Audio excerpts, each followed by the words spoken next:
Welcome to the Dog Trainers Podcast, a podcast created by dog trainers for dog trainers or anyone who's ever fallen in love with man's best friend. Yeah, my brother does this with a lot of my employees. He's a pretty, he's kind of a dick at times, so this works out well. Will he do mock calls? Yeah, absolutely. That's awesome. What I mean? And he's just, but it's going to happen. You're going to be in an appointment with a client, and they're going to interrupt. Their kids are going to interrupt. Their kids' diapers are going to need changed. And it's like, Jesus. And those are sloppy, right? Sometimes it's sloppy. And you got to make sure that, remember, I'm here. I have to get these points across. And this is my objective for today. But, right. Brent talked earlier about keeping it fresh for yourself too. I would even challenge people that you should change your inner monologue frequently so you don't feel burnt out. Because the last thing that you ever want is to feel burnt out. So you've got to, inside your head, you got to figure out, okay, well, let me figure out how to explain it 12 different ways, just like you said earlier in the show. No, yeah. And I think that's been one of the cool parts, because I love making things make sense. And as we were talking about on a break, we were talking about, those aha moments and how addicting those aha moments are. And it's like every person, like here's a funny thing. Like, have you ever tried to make an example to a client and it just fell flat and they had no clue? And it's something super common. Like, how, with your with your brothers and sisters, and they're like, and you're like, all right, well, I got to go into the bag of tricks and okay, what's an only child reference that I have? We're like, oh, like when your parents have rules when you're a kid, and they're like, I went to boarding school, and my parents. You know how like when you're becoming a serial killer, so you start with cats and then move on to other small defenseless animals, and then finally your first human. Yeah, exactly. Like that. It's kind of like that. Dog trainers are the master of analogies. Yes. Master of analogies. So this is something I wanted to run by you, because our last episode, we kind of made a list of skills and we kind of touched base on them. And I wanted to see if you could add anything to this list, because so this is what we talked about. We asked the question to the audience, like, how's your storytelling? Right. And the main points for storytelling is the best way to make the mental and the emotion line up quicker. Right. So like to make someone feel right about the work, to make them understand, and also to make them understand conceptually the work. Right. So when I'm able to bring, a swimming example, teaching a kid how to swim is like teaching dog training, and people go, I learned how to swim, boom. And they're able to take that analogy and kind of put themselves in the shoes of the learner again.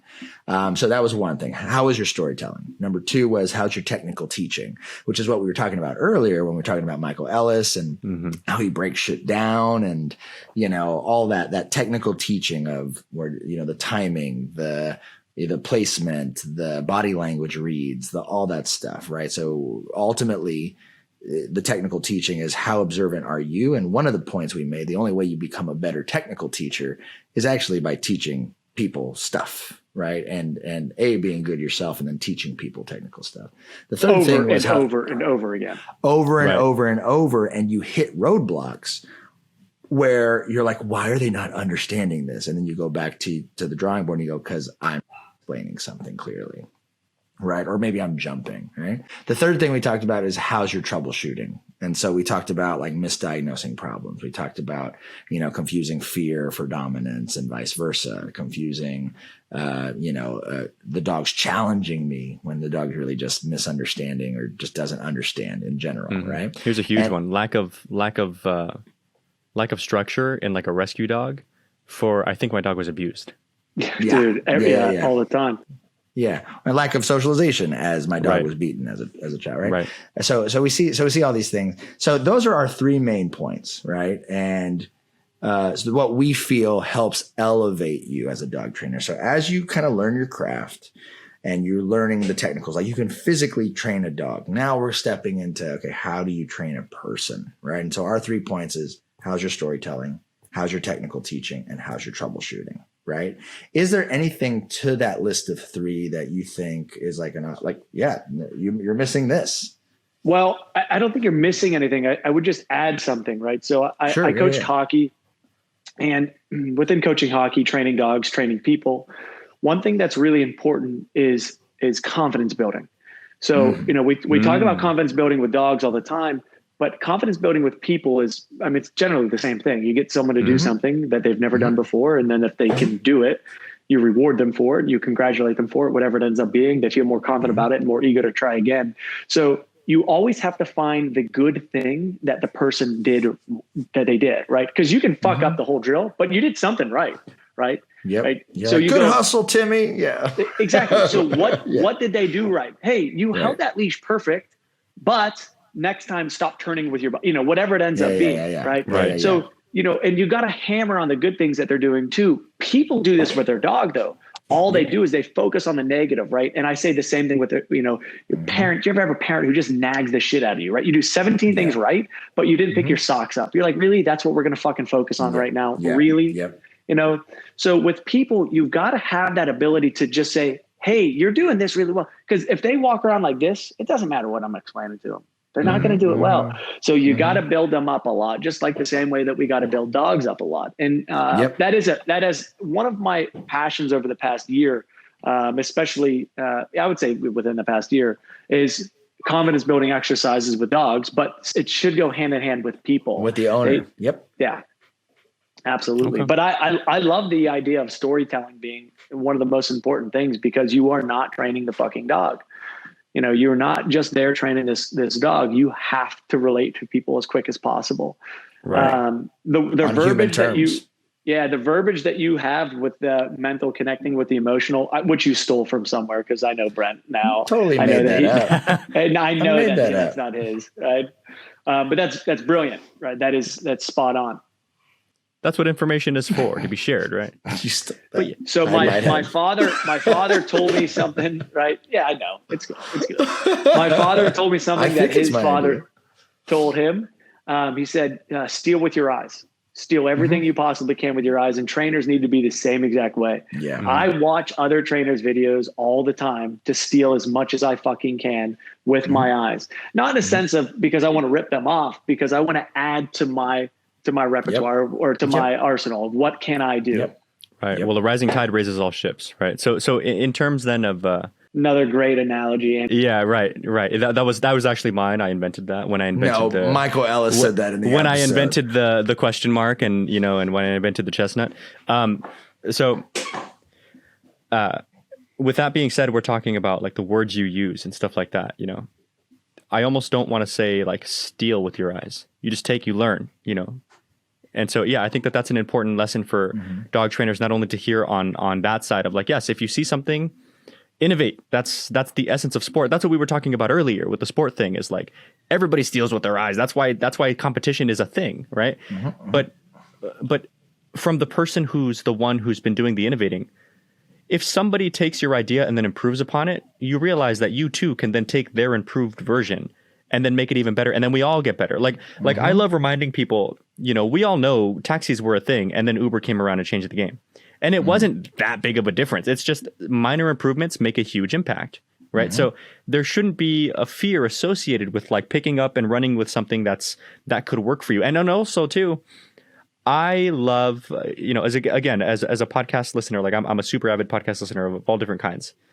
I love the idea that I know what you're telling me and I've heard it all before, but just the way you said it really stuck to me. So I love the fact that people all run with very similar messages, because sometimes you just resonate with this person for whatever reason.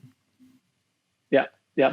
And you're right, because everybody's background is so different. So something that may make sense to me is not going to make sense to them. So you have to go right back into the bag of tricks and figure out, and there's nothing better than being in a client session and saying a joke, just to get them to kind of open up, and it falls fucking flat. Yeah. And like, dude, the other day I've tried this joke 5 times. It has never worked. Right. Yeah. Never worked. But to me, it makes so much sense.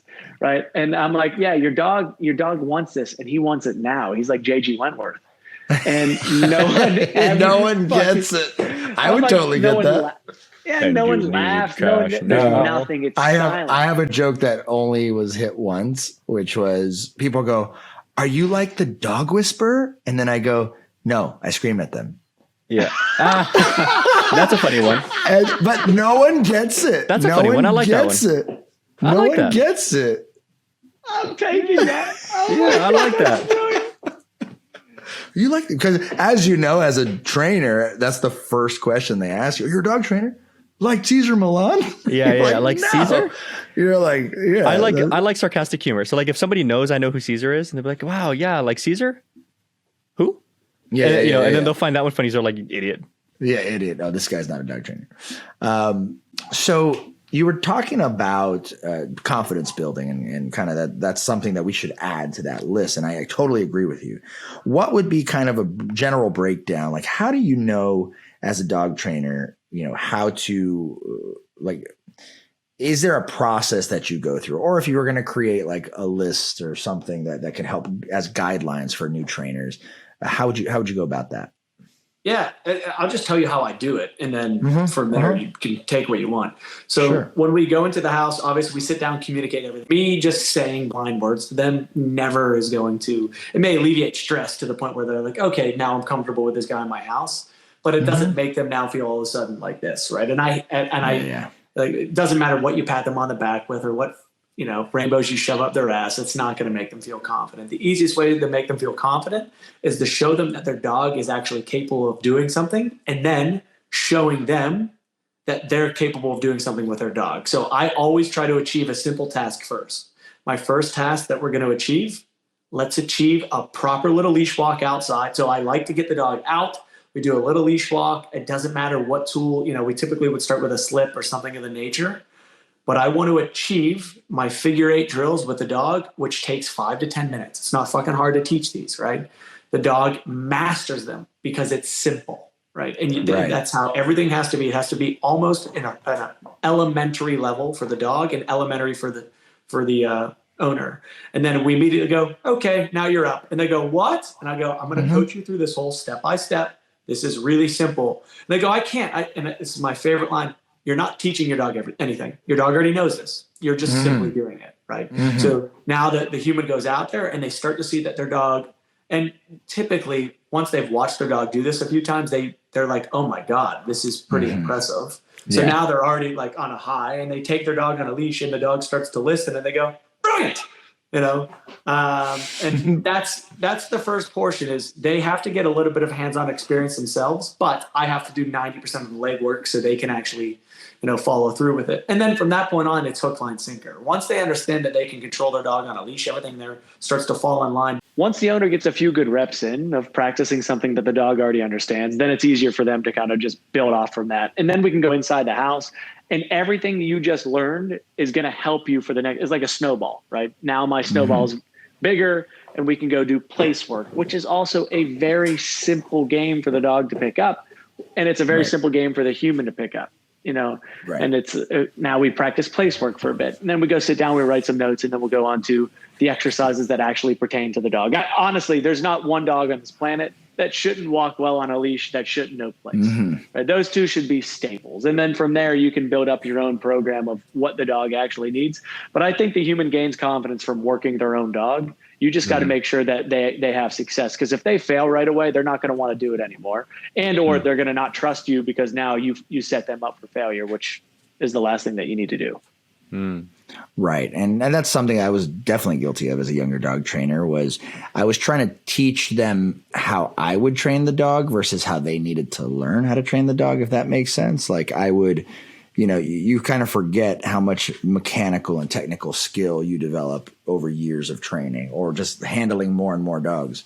And I remember something as simple as like teaching like a pivot turn, right? Like a turn and pop, like it's so fluid when I did it that I was like, well, you turn and then you pop the leash. Like it's that simple.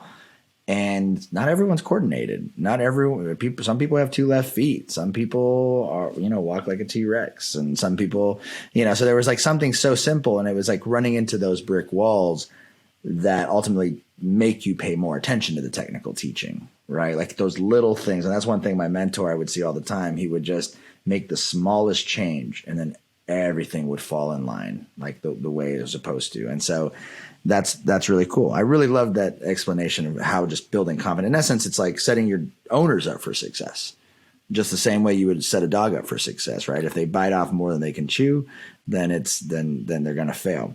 I always make kind of an analogy to learning how to swim, right? And we did it again in our last episode. But it's kind of like going from the shallow end to the deep end, to a creek, to a lake, to like, bigger bodies of water. Eventually the kid can swim in the ocean, right? And that is the true test. Like, to have the confidence to swim in the ocean, that takes balls, number one. But how confident do you have to be to swim in the ocean? So confident, right? Because it's a scary place. And so it's kind of the same thing with owners. How can you develop an owner's confidence to the point? I'll speak for myself, but I've heard this a lot for other dog trainers. It's our dream as dog trainers to really motivate clients to feel unstoppable with their dogs. Like, you can do anything if you understand a handful of things, right? If you master 2 things, 3 things, whatever the things are. Dude, 100%. And I stress this so much. One of those things is just learning how to fucking handle your dog on a lead, right? Mm-hmm. It's like, and it seems so simple and so remedial, but everybody on this planet, unless they've had training, struggles because they have no idea. They have no idea that you can actually even teach the dog to follow you on a leash. And once that person gains the power of the leash, then you can use the leash anywhere, inside, backyard, front yard, so on and so forth.